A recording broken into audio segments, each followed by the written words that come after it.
My name is Captain Maya Vance, and I am 32 years old. For the last 10 of those years, I've been an aircraft maintenance officer in the United States Air Force. Most people would see that as a respectable career, a point of pride. In my family, however, it made me the black sheep, the odd one out, the grease monkey. They were a dynasty of the sky, a family of pilots and aerospace executives who built and flew magnificent machines. They wore tailored suits and held court in boardrooms. I wore coveralls and found my purpose in the thunderous roar of a perfectly tuned jet engine. They never understood it, and they made sure I knew that. They laughed at the permanent smudges of hydraulic fluid under my nails while they closed multi-million-dollar deals. They never imagined, not in a million years, that the grease on my hands, the knowledge they so casually dismissed, would be the only thing capable of saving them from the fire they didn't even know was coming. This is the story of how the one thing my family despised about me became the one thing that could save them and our name from total and utter ruin. Before I dive into the details of the crash, the investigation, and the confrontation that turned my entire world on its axis, I'd love it if you'd let me know where you're watching from in the comments below. It's always incredible to see how far these stories travel. And if you've ever felt like the odd one out, the black sheep in your own family, go ahead and give this video a like, and please consider subscribing to the channel. It lets me know that these stories are making a difference, and trust me, you are not going to want to miss how this one ends. The Vance family name was synonymous with flight. Vance Aviation wasn't just a company, it was an empire built by my grandfather, a legendary pilot from the golden age of aviation. My father, Harrison Vance, was its current king. He was a formidable man, carved from granite and ambition, who saw the world in terms of stock prices and market share. He piloted the company with the same ruthless precision he used to fly his own private jet. My older brother, Evan, was the heir apparent, the golden boy. He had our father's charm, our grandfather's natural talent in the cockpit, and a corner office with a view that stretched all the way to the horizon. He was everything I wasn't. And my mother, Eleanor, was the polished, perfect diplomat who navigated the social stratosphere of the corporate world, ensuring the Vance image remained untarnished. They were a constellation of brilliant stars, and I was a distant, dimly lit planet, orbiting in a different galaxy entirely. My deviation from the family's preordained flight path began when I was 17. We were all gathered in the cavernous dining room of the Vance estate, a room with ceilings so high they seemed to have their own weather system. The table was a long, polished slab of mahogany that reflected the crystal glasses and the stern faces of my family. I had just announced my life plan. I wasn't going to major in business or aerospace engineering at some Ivy League school. I was going to enlist in the Air Force, not as a pilot, but as a mechanic. The silence that followed my announcement was heavier than any turbulence I've ever experienced. My father placed his fork down with a deliberate metallic click. He looked at me, not with anger, but with a profound, almost pitying confusion. "We fly planes, Maya," he said, his voice low and firm, a sound that could command a boardroom of 100 people into submission. "We design them, we build them, we sell them, we don't fix them." The final two words were delivered as if they were a foreign concept, something distasteful he had found in his soup. Evan, ever the prince, couldn't resist a jab. He leaned back in his chair, a smirk playing on his handsome face. "Don't get your nails dirty, sis," he quipped, earning a tight, approving smile from our father. My mother just sighed, a delicate, disappointed sound that cut me deeper than any angry word could. It was the sigh of a carefully curated dream shattering. In that single moment, the trajectory of my life was set. I was the family disappointment, the one who chose a wrench over a yoke, a hangar over a headquarters. They saw it as a strange blue-collar rebellion. I saw it as a calling. I loved the intricate dance of machinery, the logic of hydraulics, the raw power of a turbine engine. It was a language I understood, a world where performance and reliability were the only things that mattered, not your last name. 10 years passed. I earned my commission, rose to the rank of captain, and became one of the most respected maintenance officers on my base. I led a team of dedicated men and women who kept some of the most advanced aircraft in the world flying. I found my family there, in the shared smell of jet fuel and the easy camaraderie of people who trusted each other with their lives. My relationship with my blood relatives, however, remained stalled on the tarmac. We spoke on holidays, exchanged pleasantries that were as hollow as a fuselage. They would ask about my work with a polite but vacant interest, their eyes glazing over the moment I mentioned a hydrostatic test or a compressor stall. They introduced me to their friends as our Maya. "She's in the military," a vague and tidy summary that erased the grease and the grit they found so unseemly. I had accepted it, walled it off. Their world was theirs, mine was mine. I thought that wall was permanent. I had no idea it was about to be blown to pieces. The call came on a blistering Tuesday afternoon in the Nevada desert. I was elbow-deep in the guts of an F-16, troubleshooting a recurring issue with the fly-by-wire system. The air in the hangar was thick with the smell of scorched metal and hot dust. My phone, buzzing against a metal toolbox, was a jarring intrusion. It was my mother. I almost let it go to voicemail. Her calls were usually reserved for reminders about birthdays or questions about what I wanted for Christmas. But it buzzed again, insistent. I wiped my hands on a rag, leaving a dark smear, and answered. Her voice was a thin, fractured thing I barely recognized. Maya? Oh God, Maya. There was a sound in the background, a chaotic symphony of other voices, a sense of panic that traveled through the phone line and tightened its icy grip around my chest. Mom? What is it? What's wrong? It's the Starstream, she sobbed, her words tumbling over each other. The G7, it went down. The world seemed to tilt on its axis. The Starstream G7 was my father's masterpiece, the culmination of a decade of work. It was a revolutionary corporate jet, the flagship of Vance Aviation, poised to dominate the market for the next 20 years. It was more than a plane, it was the future of the company. What do you mean down? I asked, my voice suddenly hoarse. An emergency landing? No, she whispered, the word breaking. It crashed. During the test flight, it's gone. Everyone. My mind raced. Who was on board? Was Dad? Was Evan? A cold dread washed over me. No, not your father. Evan. Evan was supposed to be co-piloting. He canceled this morning. He had the flu. She took a ragged breath. But Marcus. Marcus was flying. Marcus Thorne. The chief test pilot for Vance Aviation. He had been my father's right-hand man for as long as I could remember. He'd taught Evan how to fly. He'd even taken me up a few times when I was a kid, before I had chosen my path. He was practically family. And now he was gone. I'm on my way, I said, my voice flat, automatic. The F-16, the troubleshooting, my entire world here on the base, simply evaporated. There was only the crash. I secured emergency leave within an hour, my commanding officer's face a mask of professional sympathy. The flight to Connecticut was a blur. I stared out the window at the clouds below, the very medium that had defined my family, and for the first time it looked hostile, treacherous. The Vance estate was worse than I could have imagined. It was like a movie set for a corporate thriller. News vans were parked along the manicured stone walls of the driveway like vultures waiting for a carcass. I had to show my military ID to a grim-faced private security guard just to get through the gates. Inside, the house was teeming with people in dark suits speaking in hushed, urgent tones. Lawyers, board members, PR specialists. The air was thick with the stench of fear and money. I found my family in the library. My father was on the phone, his back to the door, his posture rigid. He was barking orders, his voice raw with a fury that was part public relations, part genuine grief. I don't care what it costs, just get a lid on it. No comment means we're hiding something. Spin it. A tragic accident. Unforeseeable. Evan was slumped in a leather armchair, his face ashen. He looked younger than I'd seen him in years, stripped of his usual cocksure swagger. He just stared into the empty fireplace, his hands trembling slightly. My mother was sitting on a sofa, a doctor hovering beside her, her eyes vacant and red-rimmed. My father finally ended his call and turned. He saw me standing there in my uniform, my duffel bag on the floor beside me. His eyes swept over me, and for a fleeting second I thought I saw a flicker of relief, of a father seeing his daughter, but it was gone in an instant, replaced by the CEO. The press is a nightmare, he said, his voice clipped. It wasn't a greeting, it was a status report. This will ruin us. The stock is already in free fall. They're calling it the next 737 MAX. He ran a hand through his perfectly styled silver hair, a gesture of profound agitation. He barely seemed to register that I had flown across the country, that a man he considered a brother was dead. The conversation wasn't about the loss of life, it was about damage control. I went to Evan, placing a hand on his shoulder. He flinched, then looked up at me, his eyes hollow. He took my spot, Maya, he whispered. I was supposed to be on that flight. Marcus told me to stay home, to sweat out the fever. He saved my life. The guilt was pouring off him in waves. Before I could say anything, my father cut in. His focus already shifted to the next crisis. The NTSB will be here tomorrow. We need a unified front.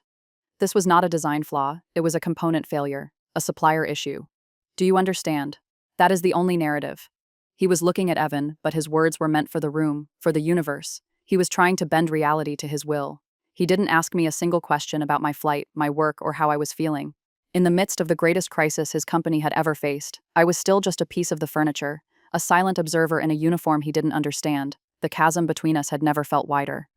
A few days later, after the initial shock had morphed into a grinding, ceaseless anxiety, my phone rang again. This time it was a restricted number. The voice on the other end was formal, official. It was a colonel from the Pentagon, a man I'd never met. Captain Vance, he began, without preamble. I'm sure you're aware of the situation regarding the Vance Aviation Starstream G7. Yes, sir, I replied, my stomach tightening. I am. Vance Aviation holds several key military contracts, as you know. The technology in that prototype has implications for future defense projects. Because of the high-profile nature of this incident, the Air Force will be assigning a liaison to the NTSB's investigation. We need someone on the inside, someone who can interface with the investigators and provide technical expertise from a military aviation standpoint.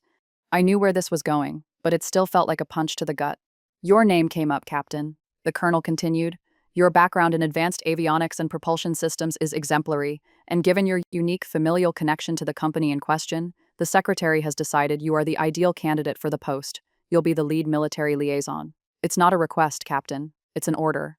I stood there in the guest room of my childhood home, the phone pressed to my ear, a whirlwind of conflicting emotions swirling inside me. It was an incredible professional opportunity, a sign of immense trust from the Air Force. It was also a one-way ticket into the heart of my family's private hell. That evening, I gathered my father and Evan in the study, the same room where my father had dismissed my career choice a decade earlier. I told them about my assignment. I expected surprise, maybe even a grudging respect. What I got was something else entirely. My father's face, already etched with stress, darkened with fury. Absolutely not, he seethed. A maintenance officer? As a liaison to the NTSB? What are you going to do, Maya? Check the oil filters? We have the best aeronautical engineers in the world working on this. I need you to call your commander and get yourself unassigned. You will not be a part of this. It's not a request, Dad. It's an order, I said, my voice quiet but firm. I don't have a choice. Then you'll be a liability, he shot back. They'll see you as a spy for the company, and if you say one wrong thing, they'll think you're part of a cover-up. For God's sake, Maya, this is our life's work on the line. Evan, who had been silent, finally spoke up, his voice dripping with the old, familiar condescension. Dad's right, this is way over your head.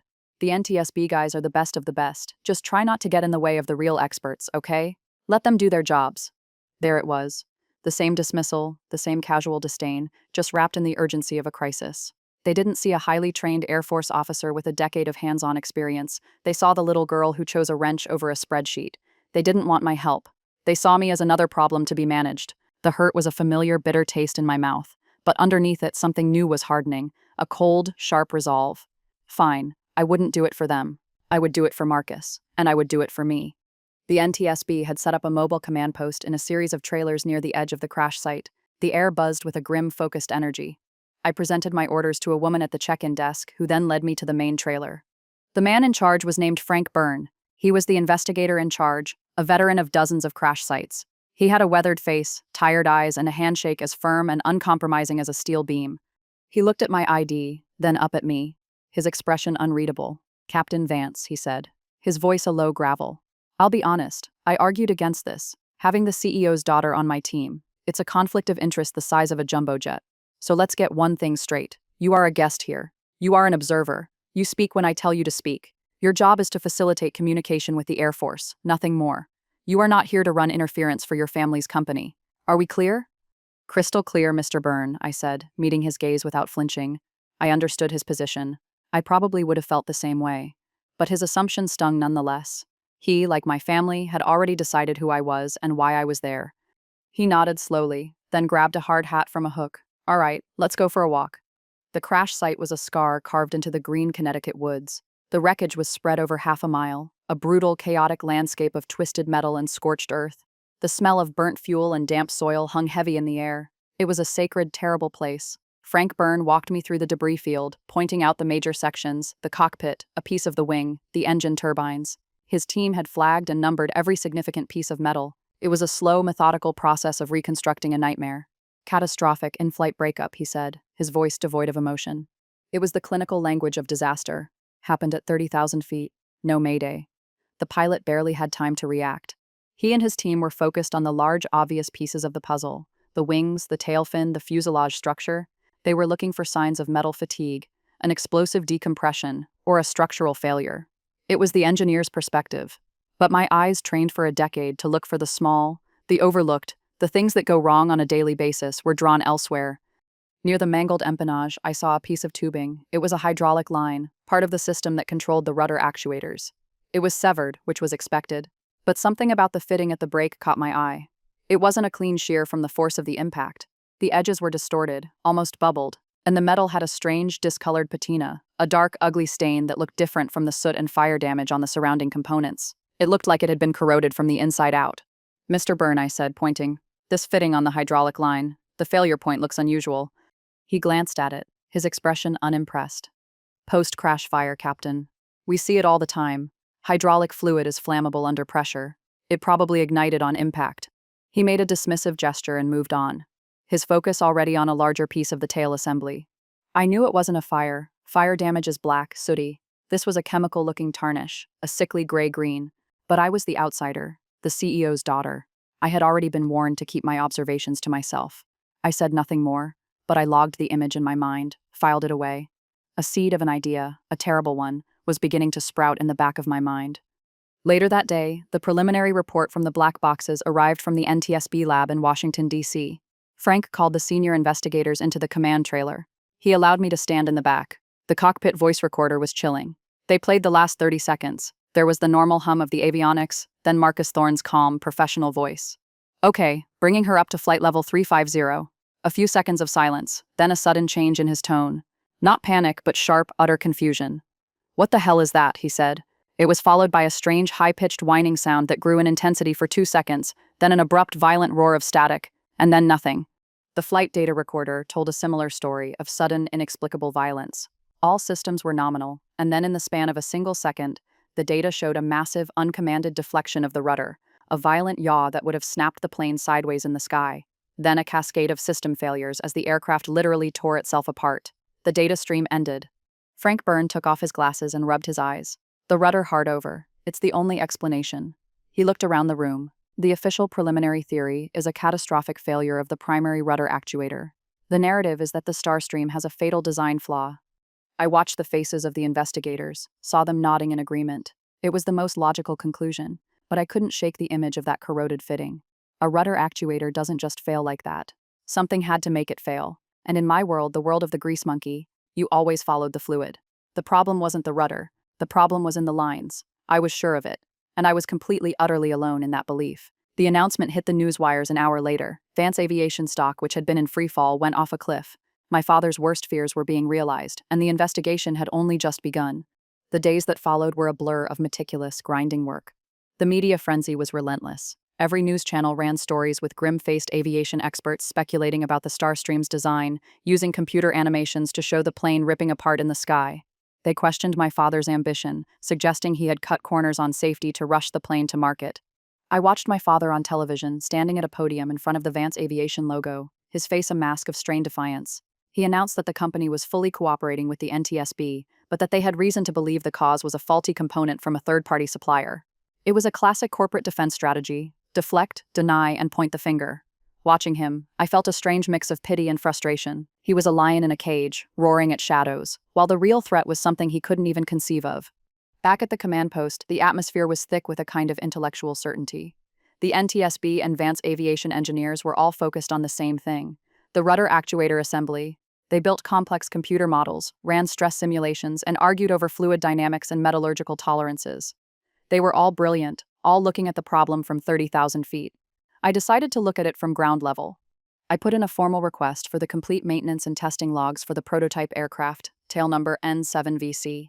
It was a mountain of paperwork and digital files, thousands of pages detailing every flight, every check, every drop of oil, every single signature from its first day as a collection of parts. To the engineers, this was just historical data. To me, it was a diary. For 3 days, I barely slept. I sat in a cramped corner of a spare trailer, surrounded by binders and with a laptop glowing in the dark. I drank bitter, stale coffee and read. I knew the language, the shorthand, the unique grammar of mechanics. I knew what a no-fault found sign-off could really mean. Sometimes it meant the problem was gone, but often it meant the mechanic couldn't replicate it in the hangar and had to kick the can down the road. And then I found it. It was a small thing, almost insignificant. A recurring write-up once every week or two for the past 3 months. Flight crew reports transient hydraulic pressure fluctuation in aft system, yaw damper. And every single time, the entry was closed out with the same notation: system bled and serviced. Ground test nominal. Monitored, no fault found. The signature at the bottom of each entry belonged to a senior mechanic named Dave Jensen. An engineer would dismiss this. A transient fluctuation could be a sensor glitch, an air bubble, a dozen minor things. But a recurring ghost in the machine? To a maintenance officer, that's not a ghost, that's a symptom. It's a sign of a deeper, intermittent problem that only manifests under specific conditions like the unique stresses of flight. The write-ups were a breadcrumb trail, and I was starting to see where it led. It led straight back to that corroded fitting. I took my findings to Frank Byrne. I laid out the logs on his cluttered desk, pointing to the recurring entries. "Mr. Byrne," I said, trying to keep my voice even, "this isn't random. This is a pattern. Something was degrading the hydraulic system over time, something that ground tests wouldn't catch. He looked at the logs, then back at me. His eyes narrowed with suspicion. Captain, I've seen this before. Your family's company is in the hot seat for a potential design flaw. The press is eating them alive. Now you come to me with a theory that points to a maintenance issue? It looks an awful lot like you're trying to shift the blame away from the design and onto the people who worked on the plane. It saves the company's reputation, but it throws the ground crew under the bus. This has nothing to do with my family, I said, my frustration bubbling over.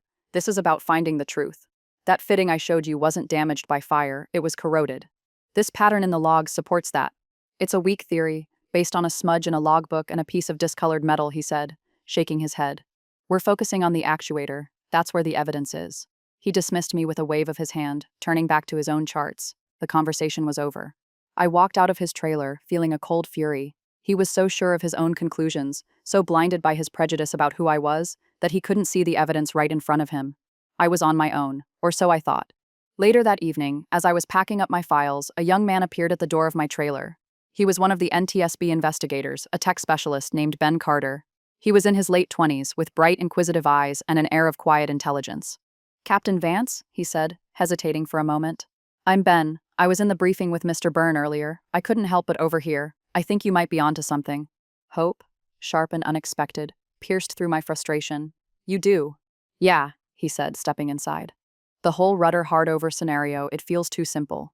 A brand new triple redundant system doesn't just fail like that, but a slow contamination of the hydraulic system that makes a different kind of sense. He was an engineer, but he thought like a diagnostician.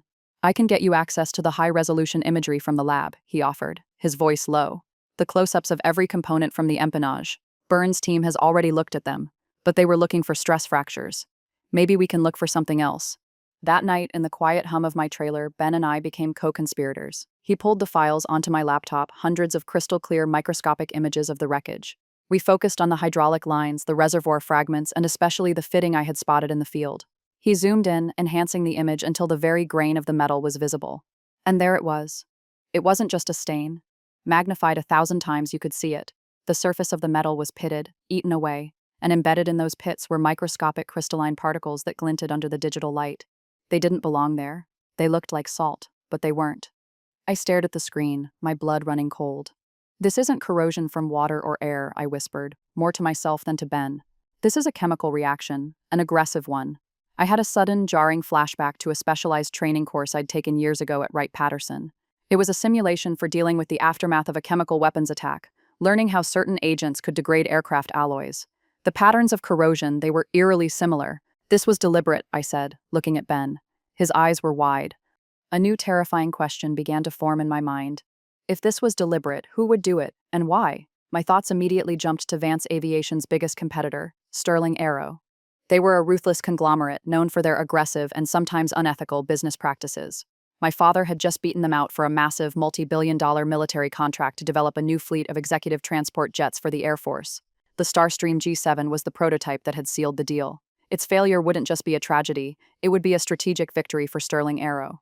The government would reopen the bidding, and Vance Aviation, with a fatally flawed flagship, would be out of the running.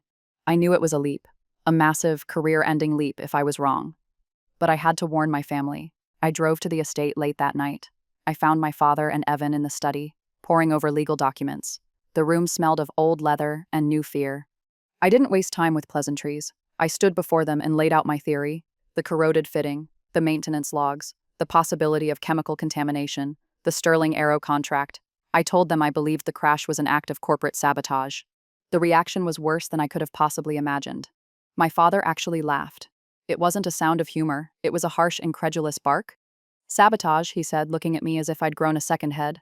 My God, Maya, this is the real world, not some spy movie. You're a mechanic. You're looking for a simple mechanical answer because that's all you know how to do. He gestured dismissively at the papers on his desk. We have PhDs from MIT and Caltech on a conference call right now. They've analyzed the FDR data. They believe the crash was caused by an aeroelastic flutter, an unpredictable oscillation in the tail assembly, a design flaw. A design flaw. The two words that would kill the company. Evan chimed in, his voice laced with pity. She's just trying to feel important, Dad.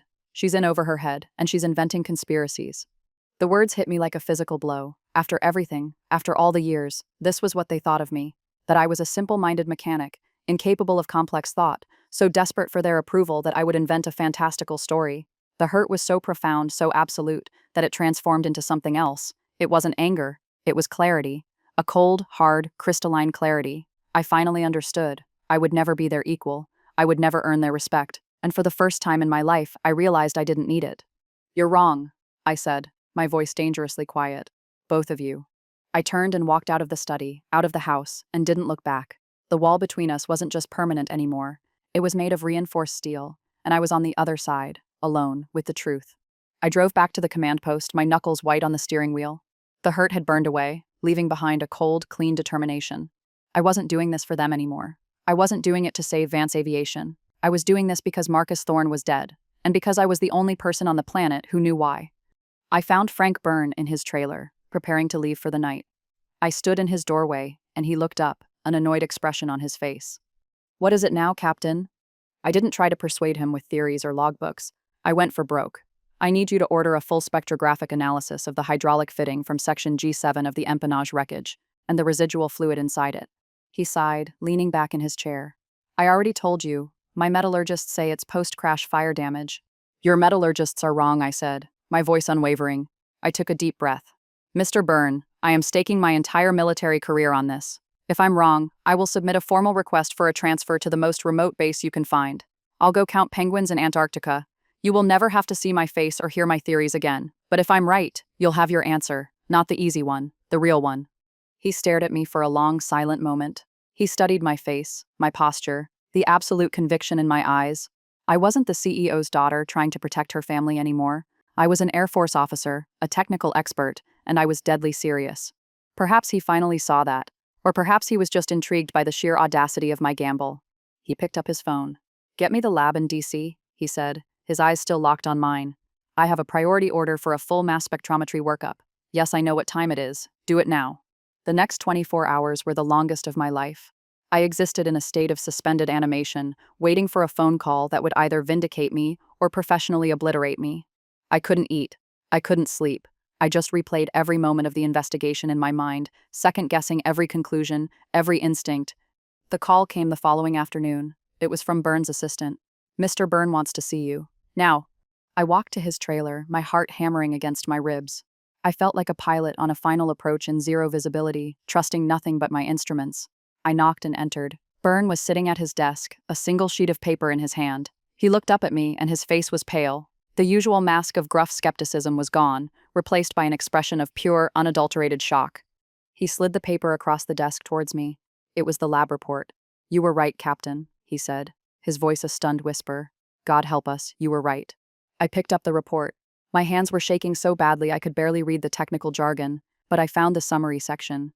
The analysis had found trace elements of a complex organometallic compound, a proprietary chemical agent. It wasn't something used in aviation or in any commercial industry. According to the notes, its chemical signature was similar to certain military-grade corrosive accelerants, designed to attack and degrade specific metal alloys at a molecular level. It was an industrial poison. The report concluded, in stark, unequivocal terms, "The presence of this compound cannot be accidental. It is indicative of a deliberate introduction of a foreign agent into the hydraulic system. Sabotage." It was no longer a theory, it was a fact, printed in black and white. The room was silent for a moment, the weight of the discovery pressing down on us. Then Byrne's mind, like mine, immediately jumped to the next question. "How?" he breathed. "How did it get there?" "The maintenance logs," I said instantly, my voice clear and sharp. "The recurring write-ups, the weekly top-offs. It was introduced in small doses, over a long period of time." I pulled out my copy of the logs. The mechanic who signed off on every single one of those entries was a man named Dave Jensen. Byrne looked at the name. "Jensen. He's a 30-year man. One of your father's most trusted technicians." He shook his head in disbelief. "It's impossible." "Nothing is impossible," I countered. "Just unlikely." Within an hour, the trailer was no longer an NTSB command post. It was a federal crime scene. The FBI was brought in. The lead agent, a sharp professional woman named Wallace, listened intently as Byrne and I laid out the sequence of events. The tone had shifted entirely. I was no longer the conflicted daughter. I was the key witness, the expert who had broken the case open. Agent Wallace decided to move fast. "We need to set up a meeting," she said. "We need your father and your brother here, and we need to bring in Jensen. We'll confront him with the evidence. We'll see if he breaks." My father and Evan arrived an hour later, their faces a mixture of confusion and annoyance at being summoned so abruptly. They walked into the trailer and saw me standing next to Frank Byrne and two FBI agents. The air crackled with tension. "What is the meaning of this?" my father demanded, his imperious tone returning. "My lawyers should be present for any formal questioning." "Your lawyers aren't needed, Mr. Vance," Agent Wallace said calmly. "This isn't about you. Please sit down." Frank Byrne started the briefing, laying out the NTSB's initial findings, leading them down the path of the rudder actuator failure. My father nodded, a grim "I told you so" expression on his face. Then Byrne dropped the bomb. "However, new evidence has come to light. The actuator didn't fail on its own. It was induced to fail." He slid the lab report onto the table. My father picked it up, his brow furrowed. As he read, the color drained from his face. Evan leaned over his shoulder, his eyes widening in disbelief. "A chemical agent?" Evan whispered. "Sabotage." He shot a shocked look in my direction. "We believe so," Agent Wallace confirmed. "And we believe it was introduced into the system incrementally during routine maintenance." She paused, letting the weight of her words sink in. "We've isolated the log entries. The mechanic who signed off on every single suspicious write-up was Dave Jensen." My father slammed the report down on the table. "Dave? Impossible. That's absurd. He's been with me since we were in a garage in Van Nuys. He's family."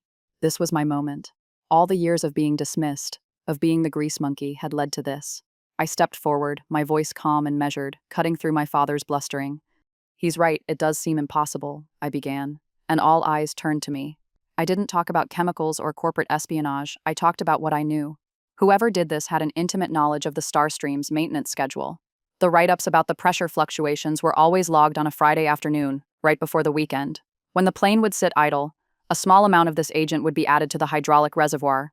Over the weekend, it would settle, do its work. By Monday morning's pre-flight check, the system would be topped off with fresh fluid, and the pressure would appear nominal. The ghost was gone. I looked directly at my father.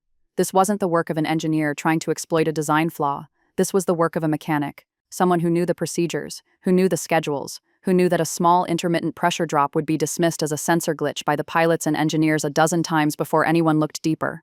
Someone who knew exactly how to hide in plain sight. As I finished, Agent Wallace's partner entered the trailer. He placed a file on the table in front of her. She opened it. "We just got this from our financial crimes unit," she said, her voice flat.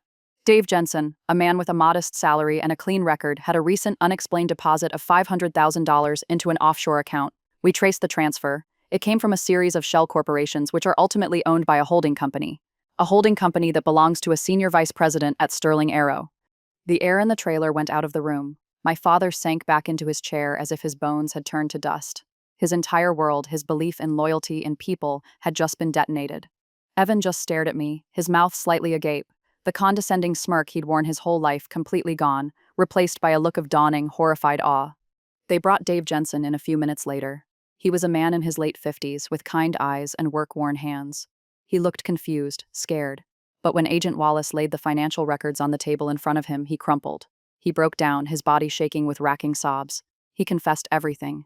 His son had fallen into a black hole of gambling debt, owing money to people who didn't make idle threats. Sterling Aero had approached him. They knew about his son. They offered him a way out. They gave him the chemical, told him exactly how and when to use it. He swore he never thought it would cause a crash. He thought it would just cause a system failure on the ground. A recall. A scandal that would ground the Starstream fleet and give Sterling Aero the opening they needed. He never wanted to hurt anyone. He never wanted to kill Marcus. In the end, it was that simple. A father's desperation, a rival's greed. And I was the only one who saw it. Not because I was a brilliant detective, but because I was exactly what my family had always scorned me for being. I was a mechanic. I knew how to follow the lines. The fallout was immediate and spectacular. The story of Sterling Aero's criminal conspiracy became front-page news across the globe. Their stock didn't just fall, it evaporated. The Department of Justice launched a massive investigation, and the executive who had orchestrated the plot was arrested, his perp walk broadcast on a loop on every major network. The narrative around Vance Aviation shifted overnight. They were no longer the company that built a flawed plane. They were the victims of a vicious, unprecedented act of corporate warfare. Our stock, which had been on life support, stabilized and then began a slow, steady climb back. My father had been saved from the ruin he so greatly feared. A few days after Dave Jensen's confession, my father held another press conference. The man at the podium was not the same man I had watched a week earlier. The arrogance was gone, replaced by a heavy, somber humility. He detailed the findings of the investigation, the criminal actions of his competitor. He thanked the NTSB and the FBI for their tireless work. And then he paused, looked directly into the sea of cameras, and his voice cracked slightly. "But most of all," he said, and I watched on a monitor from the NTSB trailer, my breath catching in my throat. I need to thank the lead Air Force liaison on this case, a brilliant officer whose expertise, which I have tragically, and for too long, underestimated, was the sole key to uncovering this truth and saving this company. I am speaking, of course, of my daughter, Captain Maya Vance. The words hung in the air. It was a public abdication of a lifetime of belief, a confession of his own blindness. For the first time, he hadn't just seen me, he had acknowledged me, in front of the entire world.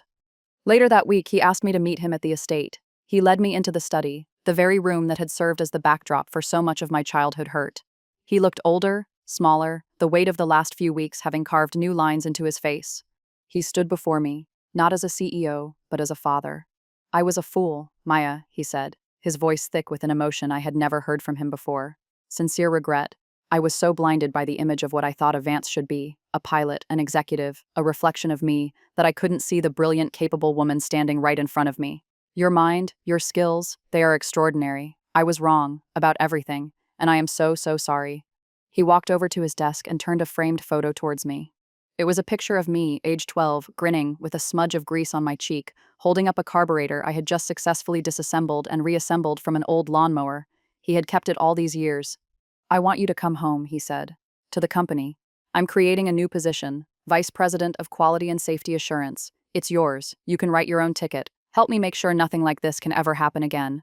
I looked at my father, at the earnest plea in his eyes, and I felt the last vestiges of a lifetime of anger and hurt simply dissolve. The apology was real. The offer was genuine. And 10 years ago, even 10 days ago, I would have accepted it in a heartbeat. It was everything I thought I ever wanted. But something profound had shifted inside me during those long nights in the investigation trailer. I had proven my worth, not to him, but to myself. His validation, while welcome, was no longer necessary. "Thank you, Dad," I said, and my voice was gentle. "That means more to me than you will ever know." I took a breath. But my place isn't here. My place is in a hangar on a flight line with my team. My job is to keep my pilots safe. I am a maintenance officer in the United States Air Force. That's not a stepping stone to something else. It's who I am. I smiled, a real, genuine smile. I don't need a vice president title to know my worth anymore. He just nodded slowly, a look of sad, deep understanding on his face. He finally got it. Evan caught up with me as I was leaving. He was awkward, humbled, stripped of all his former bravado.